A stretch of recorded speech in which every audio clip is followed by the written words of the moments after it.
Hey, good morning. My name's Dave, and I'd like to talk to you about uh, getting back in shape and getting healthy again. Now, and losing weight. Now, I don't like lose weight to become healthy, as Benazati says. He's a camp keto guy on YouTube. He just came out with a new book. He says, I get healthy to lose weight. That's what I've been doing these past 7 months. So I'd like to talk to you about uh, 3 hacks to really lose weight and keep it off, and a special bonus at the end. So a fourth bonus. So, it's a lot of these fitness gurus and the doctors and nutritionists. Now, I am neither of these, so I'm just a guy on YouTube. So this is what I'm doing. You know, do your research and everything, but this has been my experience, so I'm talking from that. All right. So you don't lose weight to get healthy. You get healthy to lose weight. So when I was diagnosed back in September of 2024 with fatty liver and plaque building up in my arteries, I went to the emergency room because of my back pain, and I thought it was either back pain and kidney stones. My back was locking up. So they found out, they did a scan to check on the kidney stones. I do have some small ones, but that's been my life since I was a teenager. And they're like calcium based, so yeah, it is what it is. I didn't drink enough water, but now I'm doing better with that. So they found that I had a fatty liver and plaque building up in my arteries. Now, to go with the fatty liver, what I found out is that I probably also have a fatty pancreas. So I almost like a trifecta there. That kind of put me in like a shock mode, because not only was I going through my depression, my pity party, let's call it, and everything, basically being a shut-in. I didn't want to drive anywhere. I couldn't ride I still can't ride in the passenger seat of a car. It's too stressful for me, but I'm working on it.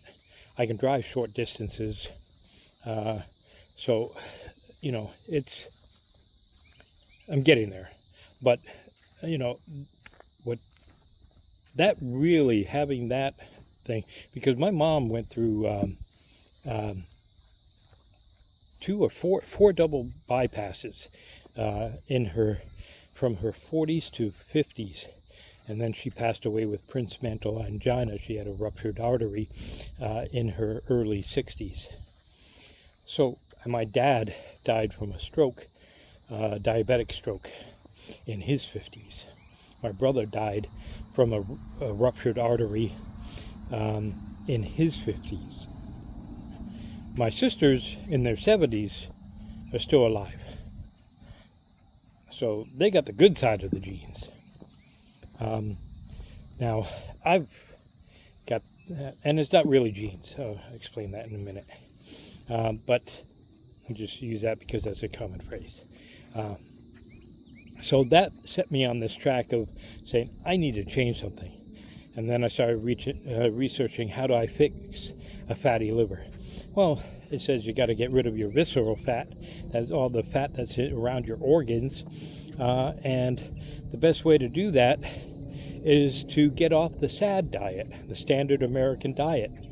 All this over-processed thing and all these seed oils. That's what, it just tricks your metabolism into going into storage mode and slowing down. And you never, and with all the chemicals they put in foods and the addictive chemicals and things they put in food nowadays on the SAD diet, it makes you just want to eat more and more and more and more. You're never satisfied or satiated. There used to be a phrase where you say, hey, you know, what happens when you eat Chinese food? Oh, and you didn't like it. Well, you can just wait an hour and then you'll be hungry again. so you can eat something else. Well, that's with all the MSG and stuff and everything, but it's true on everything that's been super processed. The old big food and big pharma thing, they design the foods nowadays so that they are super addictive and they have very low nutritional value. So I found the carnivore diet, and I eliminated carbs, all carbs, and all sugars, all the high fructose corn syrup, dextrose, all this other stuff. And I've just eliminated them. Now, I didn't go straight into this. I went into a keto low carb diet for the first 2 weeks, and that was to avoid the keto flu. And it's not really a flu, it's just your body doesn't know what to do when you stop giving it carbohydrates and sugars to feed off of. And all these gurus say that you need carbs to bulk up and you need carbs to have energy to work out. It's bullshit. Sorry. I'm just calling it from what I've learned. That's why all these fitness gurus who say that they count calories, you need to be in a calorie deficit to lose weight, and you need to count your macros and count calories and just do this, and it doesn't matter what the calories are. And some will say, oh yeah, you need good calories. Oh yeah, duh. But that's why they always will have to cycle on and off this thing, and they gain the weight, they lose back on, and they get all bloated and inflamed looking, and then they're right back on there. They talk about having cheat days and blah blah blah. That's all bullshit. If somebody, a fitness guru and stuff, talks about that, just say thank you, have a great day.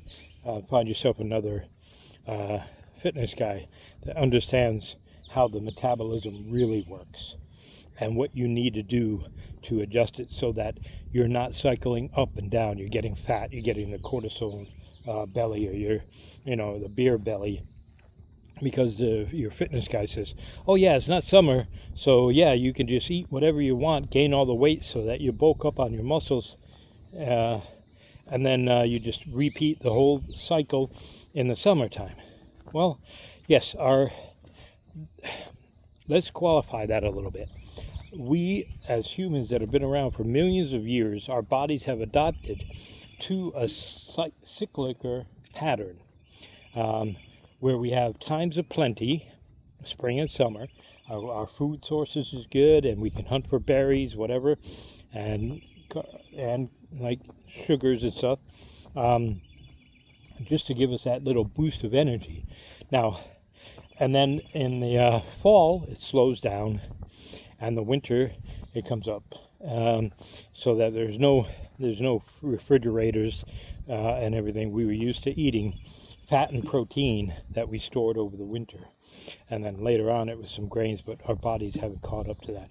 Now we can open the fridge and eat all this garbage and stuff, so our bodies don't know what to do. They just go in storage mode. What you can do to fix that, though, is changing your mindset on how you eat and what you eat. First thing is eliminate all seed oils, canola oil, vegetable oils, all these things. It's just, they're rancid, they're inflammatory, they mess up the mitochondria, and they tell your body to store bad fat, and it just pollutes your body and is one of the leading causes to heart disease and plaque building up in your arteries and visceral fat, fatty livers and stuff. From my research, this is what I found. You can look it up and you can see it for yourself. All right? So get off that SAD diet.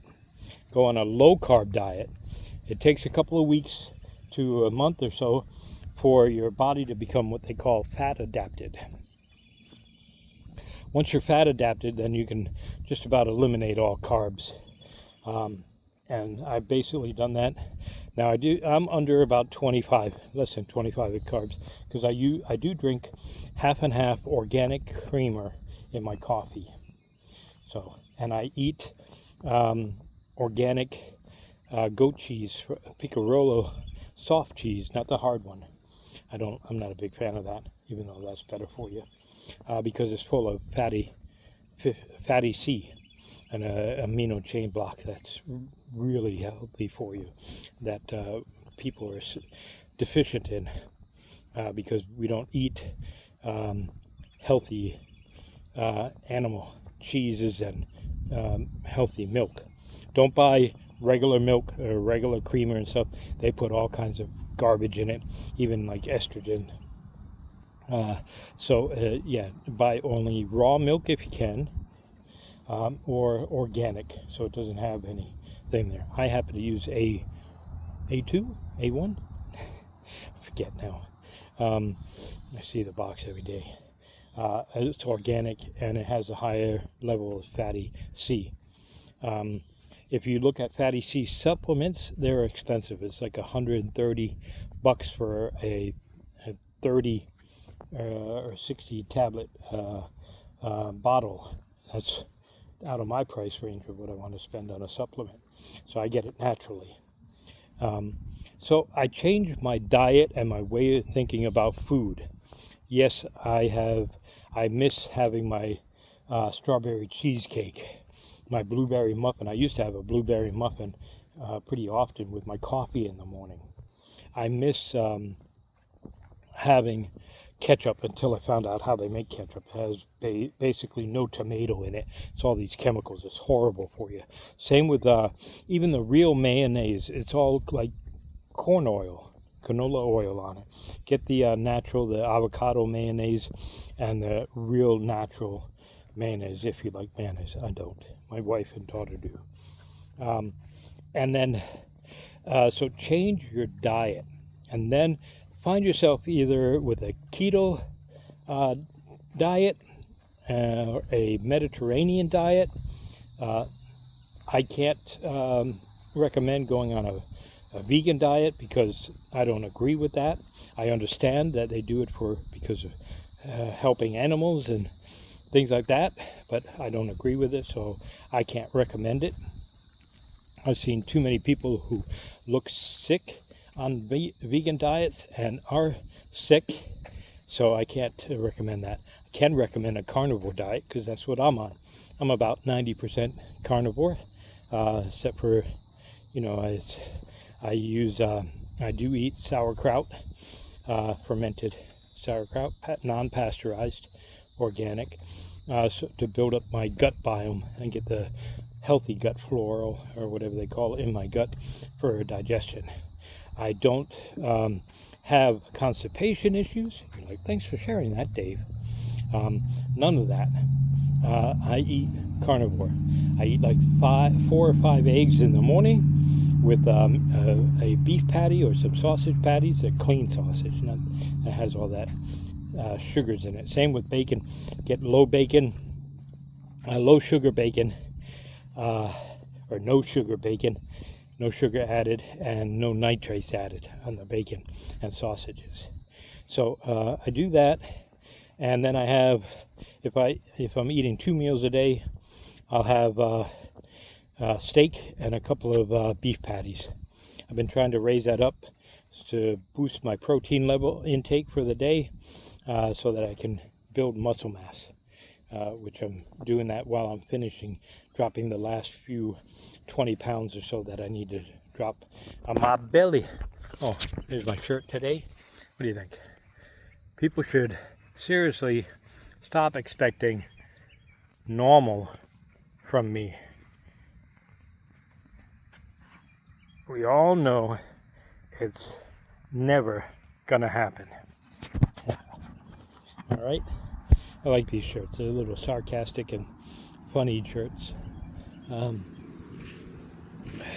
So I eat that, and then I also drink 1 to 2 protein shakes, but these are bone broth protein shakes.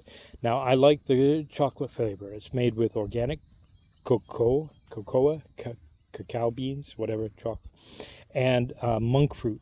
Now, yes, the monk fruit is a form of, it's a sweetener.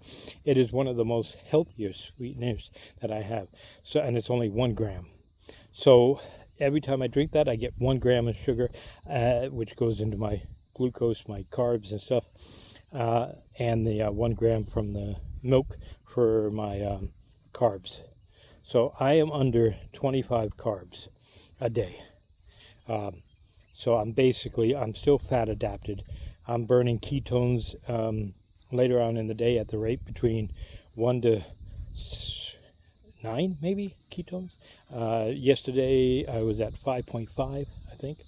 I was finishing up a 40-hour fast. I was going to do a 48, but I had a conflict in my scheduling. So I didn't want to wait until late at night. That would have threw me off. So I would have done a 48-hour fast. I'm getting ready to go into a 36-hour fast tomorrow again. So 40, 36, just to speed things up. But so that's it. Get your eating right, but change your mindset on how you eat and what you eat, so that when you lose the weight, because you're getting healthy, you're not losing weight to get healthy. Your health is creating this loss of weight as a byproduct of being healthy, right? So get that set right, so you don't need all these addictive sugars and candies and junk food and over-processed food that has no nutritional value, but just garbage in, garbage out, right? Get that right. Then the next thing you do is what I just talked about, is fasting, intermediate fasting, water fasting. You can drink teas, some green teas, and some other teas, as long as you don't put honey or sugar in it. No creamer to maintain the fast state. So, but just start off with, don't stop eating at 6 o'clock at night. Don't snack. Stop all your snacking at night. That was hard for me in the beginning. And then stop at that, and go 6 to 6 a.m. in the morning. That's a 12-hour fast.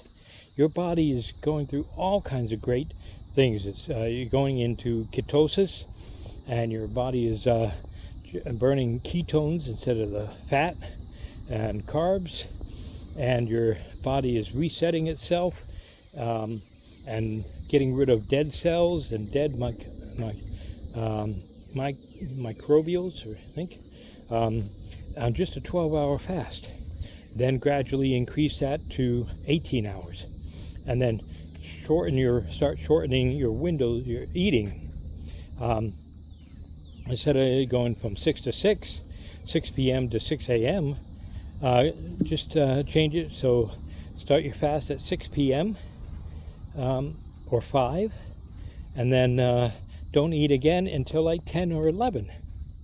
Wow, you just up your fasting time from 12 hours to 16 hours, then 18 hours. And then once you've done that a few times and you start feeling the difference, it's amazing. You start sleeping better. Make sure your room's dark. And then go into a 24-hour fast. Do a few of those over the different weeks, not back to back, because then that's called a 48-hour fast, right? Hey, Dave's good at math. Yeah, okay. So then work your way up to that 48-hour. I'm still working my way up to I haven't been able to do a 72-hour one. But that's just because of things that I've got going on.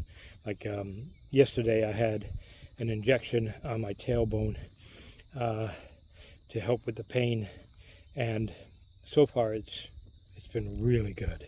The first time I had it, it dropped my pain from like a 7 or 8 constantly down to a 4. So far it's I mean, I have some pain, but it's more like a 2 or a 3 this time so far. Hopefully this lasts. Um, and then, so I want to do a 72-hour fast. So intermediate fasting, do that. You can have black coffee, no sugar things. I really like, I took Ben Azadi's advice. He's got some promo codes. I don't like spending a lot of coffee, but more and more I'm finding out about how much pesticides are in coffee and how much mold can be found in coffee. Yeah, and that's all your cheaper coffee and stuff. They don't check for that. They just want to process it and get it done. And it's business for them, you know. So you have to look out for you, boo. So I got Purity coffee from his recommendation, and I'm like, this is really expensive. But I had a really good promo code that he has, so I saved a few bucks, ordered it. Oh my goodness. And it has to be medium roasted, not dark roasted, because it's got all these other things. If you watch his videos, he'll tell you how good coffee can be for you and all the stuff that's in it that is really good. I just like the taste. It was really good. So I got it, and I use that when I'm fasting, and I can actually drink it because I hate drinking coffee with no cream in it and stuff. I do make mocha coffees with it, and that's it's kind of not a mocha because my wife and daughter think it's horrible, but I put that my bone broth powder in it. That's because it's got cocoa in it and the monk fruit. I'm cheating, I know. Ooh, I'm so bad. But it's okay because I put a half a cup in there, scoop, not a half a cup, half a scoop in there, and I get that you know, mocha flavoring. What I call mocha is just, you know, chocolate flavored coffee. I like that a lot when I'm not fasting. And the monk fruit helps with it. So, and it's okay. I can deal with it. What do you guys who might be criticizing me on this? What are you doing? What are you stuffing your mouth at 10 o'clock at night? And then you wonder why you've got indigestion, heartburn, and you've got a jelly roll like I used to have. All right. So anyway, back on that. So intermediate fasting, you've got to change your mindset with the diet that you eat, change your diet that you eat. And the third step is walking. Start with 10-minute walks if you can, 5-minute. When I started, I could barely do a 5-minute walk. Well, let's be real. After August of 23, when I had my foot fused, I couldn't walk. For 7 months, I used a knee scooter again. When I first had my accident, I couldn't walk for 11 months, almost 12 months. I had to use a knee scooter to get around. That was fun at the beach. I was going like 4x4 wheeling to get down to the beach, and then I was hopping in the water, with my cane, and getting out deep enough so I could just float and bob. And you know, one time I saw a video of myself where I was talking about getting a U-Haul to do a overlanding vehicle. I was so fat. My face was so round and inflamed. I'll call it what it is, fat. You could see it. At one time I was 257 pounds. Now when I started this journey, I was down to 242 pounds. So that's what the marker that I go off, and now I'm about 183, 182. So about 59 pounds that I've lost. So you walk. Like I used a walker, and then I was able to walk like 5 minutes on the treadmill, then 10 minutes, 9 minutes, 10 minutes, 12 minutes, 15 minutes on the treadmill. Then I got up to 30 minutes walking, and I did this every day. Then I started the Hard 75 program. I did that twice because I failed on day 41, not drinking the full gallon of water. So I started over again, and I just recently finished that last week. And it has you walk or do exercises 2 times a day for at least 45 minutes. So then I started doing 45 minutes of walking, and then 45 minutes of chair yoga and band resistance, and used 45 minutes on the neighbor's elliptical machine that they have outside. Then I went to 2 times of walking a day at 45 minutes. Now I'm up to 2 times of walking for 60 minutes, and I am just getting into my routine for I want to go 3 days a week. I was doing 2 and 3, and then but it's with the schedules and stuff, I haven't been keeping up with that part, going to the gym at least 3 days a week. But I've got I paid for the physical trainer to give me a routine that I can do for the week. So I've got that, and now we're going into summer mode. Excuse me. And as we go into summer mode, since this is getting a long video, I need you to hit the like button. I am now doing, I've got to bring my daughter for swim classes in the morning, so I'll be doing that almost every day, and I can go to the gym and do my workouts then. So I'm looking forward to that. All right, so that's all that. Those are the 3 tips. Walking, and some people say it's like 10,000 steps a day, however you do it. I get between 8,000, let's say 7,000 and 11,000 steps a day. So I'm doing okay with that, and I feel the difference.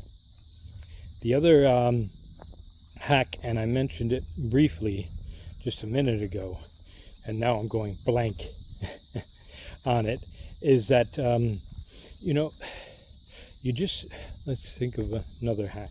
I don't know why I'm going blank on this. It's getting hotter and hotter out here. I feel like taking off my shirt. Woohoo! So the last tip I've got for you is to vary your exercising and fasting protocols. You can do it for like 2 weeks and then change it up. I find that I've gotten the best results from doing that.